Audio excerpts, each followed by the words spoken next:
Hello and welcome to Purple Shirt History. In this video, we'll look at past papers. Past papers are an excellent resource to help you prepare for the IGCSE examination, but they shouldn't be overly relied upon. They're just one tool of many. Also, we'll look at other important documents such as mark schemes. So please sit back and enjoy the video, and hopefully by the end, you'll get a better idea how past papers and the other supporting documentation could give you the best preparation possible. So if you type in Paper Cambridge, it will be the first result in the App Store. It's on Android as well. And what you're going to do is go to the first option there, Past Papers. To be honest, I haven't used any of the other buttons there, so you can look at that at your leisure. So we're going to go to the IGCSE option. As you can see, I've already selected it, but I will show you how to get a particular course number. You just go to the bottom, then type in the course number at the top, hit the little check mark, and there you go. It's History 0470. Tap on that. And this is kind of the main page, so you'll see each exam period will be put in a folder, and you can scroll down that. It goes back over 20 years. This is a incredible amount of papers for you to go through.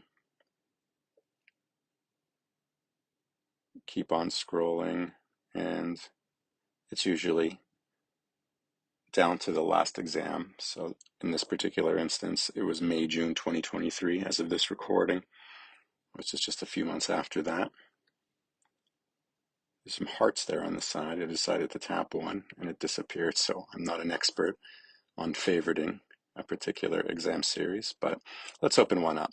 So here I have the summer 2022, and you'll see a bunch of underscores, so the course, the year, and what particular paper. So GT means grade thresholds. Grade thresholds. So you'll see here the minimum raw mark required for a grade. So a minimum raw mark available. So the component 03 is coursework. It's 40 marks. If you want an A, you need a 32. If you want a B, 27, and so on and so forth. So it is graded according to that mark scheme, whether you get an A star, A, B, C, whatever the grade boundaries are for that year. MS stands for mark scheme. So mark schemes are incredibly important.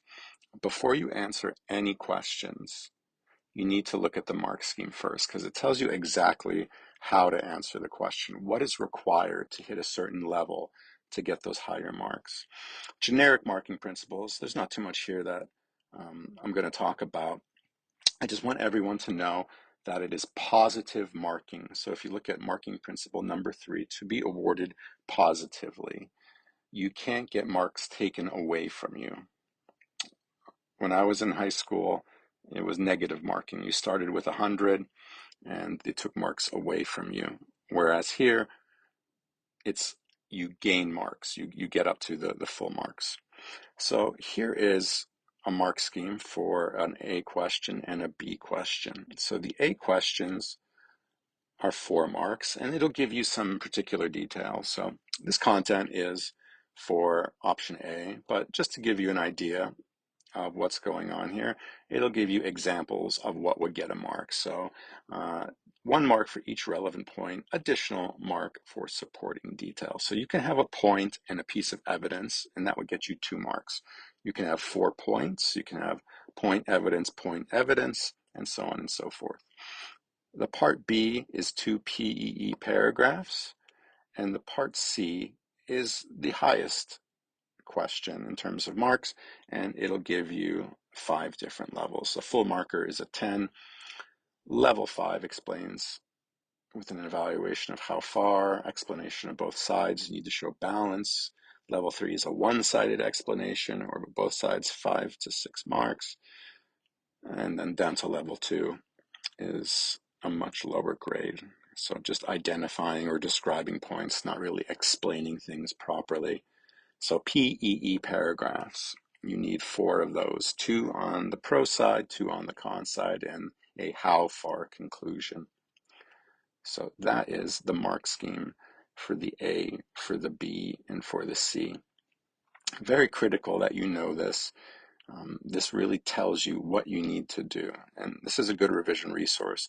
A lot of questions are very similar. They may be worded slightly differently, but those things, they can be used for this particular question, can be used for another answer to a large extent in many cases. So here's just another question. Describe how the Zollverein work. That's another part A. For the paper 1, you need to answer 2 core content questions and 1 depth study question. So looking back at the main menu here for this particular exam series, we did the grade thresholds. We just looked at an example of a mark scheme. Now, let's take a look at a paper 2 mark scheme. So paper 1, we reviewed the ABC question. Paper 2 is for sources. So the sources are visual or written.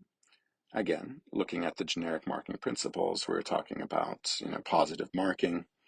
And then there's a series of questions here, 7 marks. Most of them are 7 or 8 marks. The final question will be 12 marks. So looking at here, again, you can see different levels. Study sources A and B, how far do these 2 sources agree? So in order to show balance, you need to show how they agree and how they disagree. You just can't have a one-sided argument. So agree and disagreement of detail or sub-messages. So that'll get you to the highest level. If you only show one side of the argument, if you agree or you disagree, you're dropping a lot of points. So you don't want to do that. You want to have a nice balanced argument. Look at the second question. So the first one was agree or disagree. This one is a why question. Why was the cartoon published in 1868? Explain your answer using details of the source and your knowledge. So these types of questions, you can just look at the source. You can look at a cartoon in this instance and see a bunch of things.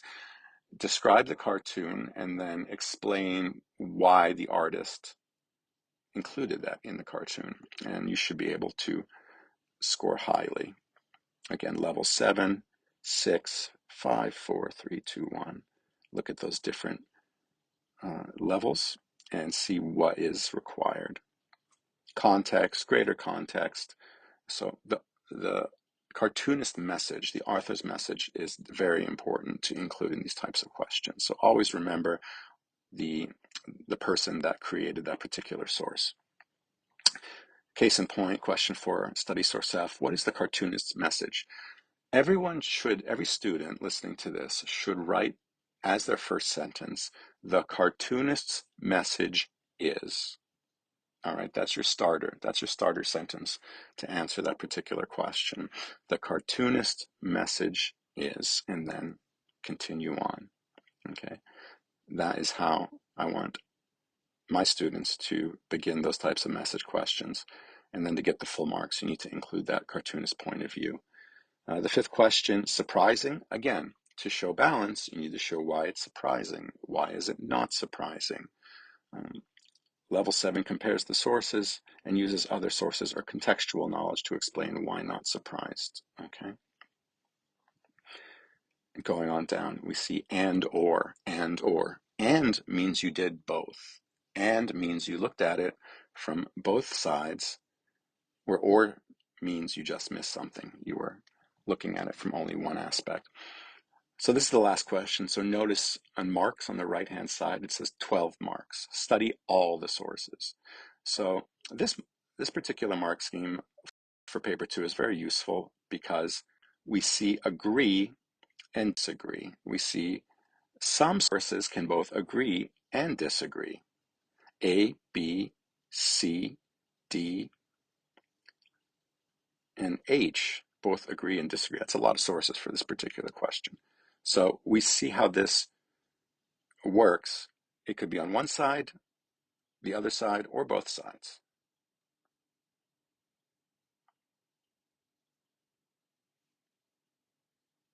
Looking back now towards the bottom, we did our mark schemes. Now let's look at the actual question paper. So this is a paper 1.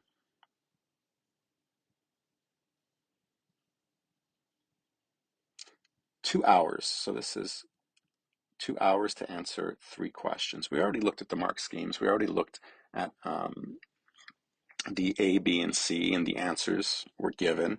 So let's kind of work a little bit backwards and see what the questions were. So we talked about, if you look at the bottom, the Young Italy movement coming up here. So the struggle for Italian unification led to the declaration of the Kingdom of Italy in 1861. That's just a statement to give you some context, all right? So A, describe the activities of the Young Italy movement. So if you go back in the video, you can take a look at the answers there. So I gave a number of answers for that part A, and you can kind of see what they were looking for. The part B question, like I said, you need 2 P.E.E. paragraphs: point, evidence, explanation. Point, evidence, explanation. So in order to get full marks, to get that 6, the A and the B are just so important. I mean, the A in particular, I tell all my students, you have to get full marks on the part A. So that's 12 marks. If you drop those marks, which is just basically knowledge, um, that's something that can really hurt you, because the part C is more involved. You know, the source questions are more involved. And in comparison, the part A questions are relatively easy. So the depth study questions, here we go. The First World War.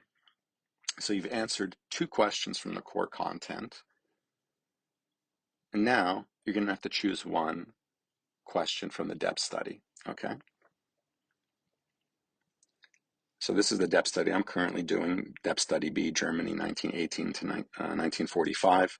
So, you know, choose either it took some time for the Nazi Party to win popular support and select that suite of questions, or the 12, the Nazi regime used a range of different methods to control Germany, and select that suite of questions. So SS control, opposition to Nazi rule, and economic policies. Russia, like I said, I taught this for a very long time. So sometimes I heard students kind of think that, oh, one question will be before a certain time period. So if you look at this one, this is a good example. So the Tsar and Russia is usually what's covered in the fall semester, and Stalin is usually after the Christmas break. But this is not guaranteed, and it is a big risk to think that you definitely will get a Stalin question or you definitely will get a Tsar question. You may get 2 questions from the same time period. So please don't think that you can just study a particular part of the course and you'll guaranteed to have a question. I mean, the probability is there, but it is no guarantee, and you're taking a risk. So last one, the USA, here's China, South Africa, which I believe has been discontinued. Remember, we talked about the World War II new depth study that was introduced. Middle East as well, I think, has been discontinued. And that is that. So that is what I'd like to talk about here about this particular resource, the past paper. Is it valuable? Yes.